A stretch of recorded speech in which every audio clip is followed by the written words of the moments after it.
Baik, assalamualaikum, selamat sore. Apa kabar semuanya buat para fans GP Mania dimanapun Anda berada ya. Saya doakan semua saja di sore hari ini kita masih dalam kondisi sehat, dimudahkan segala urusan serta dilimpahkan rezekinya, amin ya robbal alamin. Baik, di sore hari ini kita kembali mengudara untuk bersama-sama melihat dari kondisi seusai balapan MotoGP kita gelar kemarin ya. Tentunya untuk sirkuit Mandalika terus akan berbenah. Baik infrastruktur zona luar maupun zona dalam terus akan ditingkatkan untuk bisa menggelar balapan selanjutnya tentu. Ya, seusai balapan MotoGP kita gelar ya, Race Director MotoGP Loris Capriosi memberikan pekerjaan rumah alias PR ya untuk sirkuit Mandalika. Apa saja PR-nya? Tentu hal-hal yang akan membangun sirkuit Mandalika lebih baik ya. Ya, Loris menilai sirkuit Mandalika menjadi salah satu sirkuit paling aman di kalender MotoGP, salah satunya karena memiliki area run-off yang luas ya. Meski begitu, bukan berarti sirkuit Mandalika tidak bebas dari PR untuk menggelar MotoGP tahun depan. Ya, menurut Loris ya, PR-nya adalah membuat lintasan bersih, membuat lebih banyak bekas tanda ban ya atau grip istilahnya. Jadi sirkuit Mandalika harus tetap menyelenggarakan event-event selainnya atau aktivitas-aktivitas seperti track day supaya membentuk racing line atau meninggalkan bekas-bekas ban atau grip motor yang lebih banyak seperti itu ya. Ya, masalahnya yang kami hadapi saat ini Mandalika adalah sesuatu yang sedang dibangun ya. Jadi menurut Loris itu banyak pekerjaan yang saat ini masih terus dilakukan pembangunan. Maka dari itu terlihat banyak debu juga ya. Ini salah satu PR yang harus kita selesaikan tentunya untuk pekerjaan infrastruktur baik di bagian luar maupun dalam sirkuit ya, tentunya untuk kedepannya akan lebih baik teman-teman.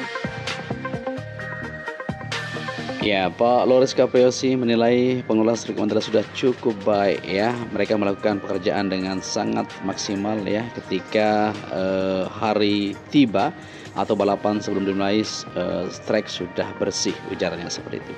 Jadi permintaannya dia itu supaya nantinya kedepannya untuk aktivitas atau agenda-agenda sirkuit di sirkuit Mandalika ya diperbanyak, tentunya seperti track day ya diperbanyak supaya meninggalkan bekas ban dan grip ban itu yang sangat diutamakan sebelum gelaran MotoGP.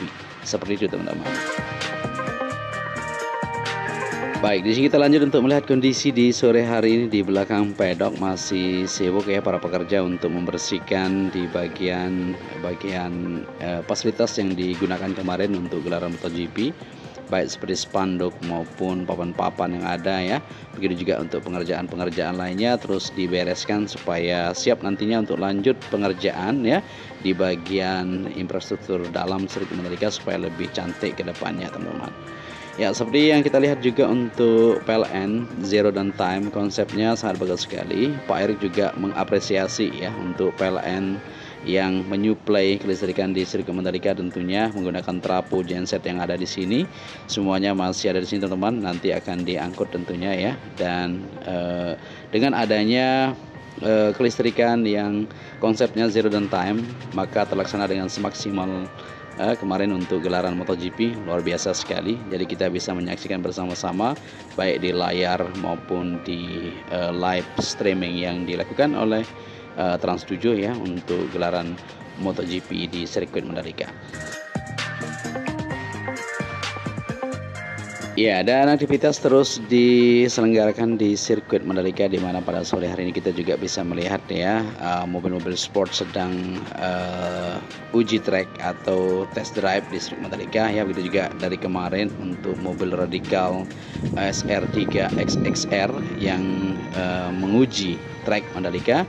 Ya, ini kabarnya tentunya untuk sirkuit Mandalika kedepannya akan siap untuk menyelenggarakan event balapan bertaraf lebih tinggi ya, itu F1. Kita doakan seperti itu ya. Semoga saja bisa teman-teman. Ya, karena untuk penyelenggaraan pada tahun 2023 tercatat mengalami peningkatan hingga 100.000 penonton, luar biasa ya. Ya, data tersebut menggambarkan bahwa status Indonesia menjadi tuan rumah menjadi magnet bagi event olahraga ya, yang semula jarang dilirik masyarakat tanah air. Ya, Pak Sandiaga Uno berharap agar banyaknya jumlah penonton saat penyelenggaraan event olahraga internasional di Indonesia termasuk F1 yang akan diajukan turut berdampak positif bagi pertumbuhan ekonomi dan penciptaan lapangan kerja. Ya, saya berharap melihat bahwa gelaran event internasional ini mampu menggerakkan ekonomi dan penciptaan lapangan kerja. Mengingat di tahun lalu ya, dampaknya MotoGP Mandalika ini sudah mencapai lebih dari 30.000 lapangan kerja. Ya, untuk mewujudkan ambisi Indonesia menjadi tuan rumah F1, Pak Sandiaga mengungkapkan bahwa Kemenparekraf akan terus fokus menerapkan strategi GBER ya sebagai bagian dari program 3G yang dicanangkan. Dia menegaskan perawatan sirkuit Mandalika akan terus dilaksanakan secara intensif agar mampu menyelenggarakan F1 secara maksimal.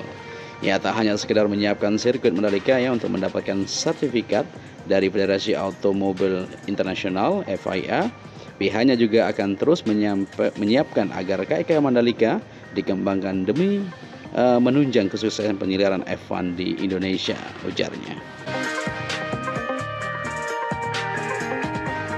Ya, semoga saja harapan ini bisa terwujud ya, ujarnya. Pak Sandiaga juga menyampaikan harapannya terhadap pertumbuhan ekonomi dan meluasnya lapangan kerja dengan diselenggarakan F1 nanti di Sirkuit Mandalika ya.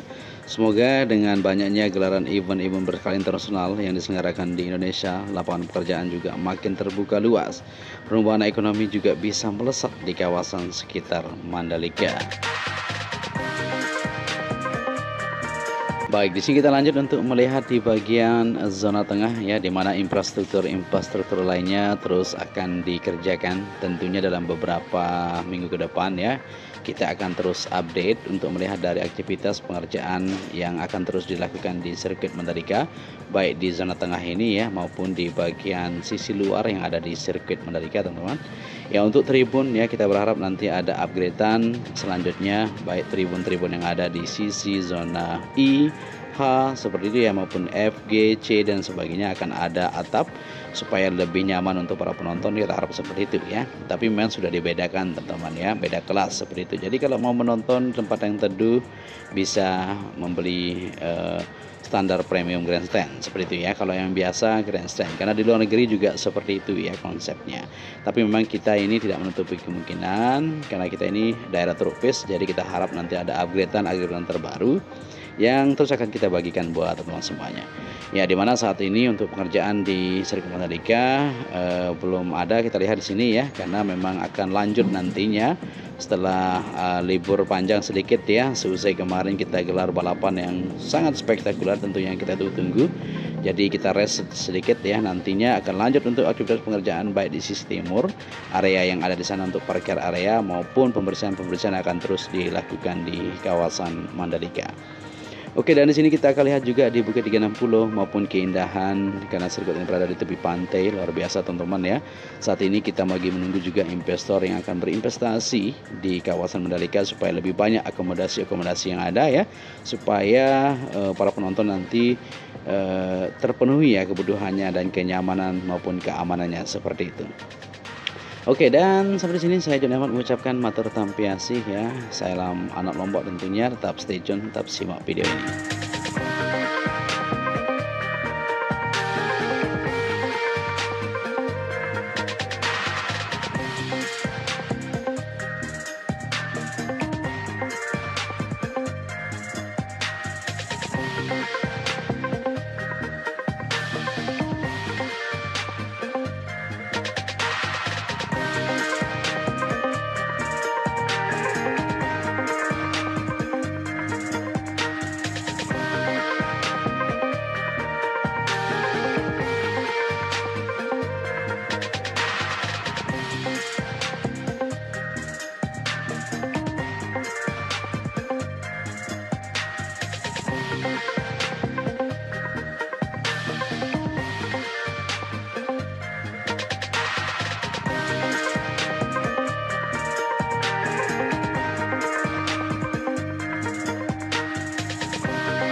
Thank you.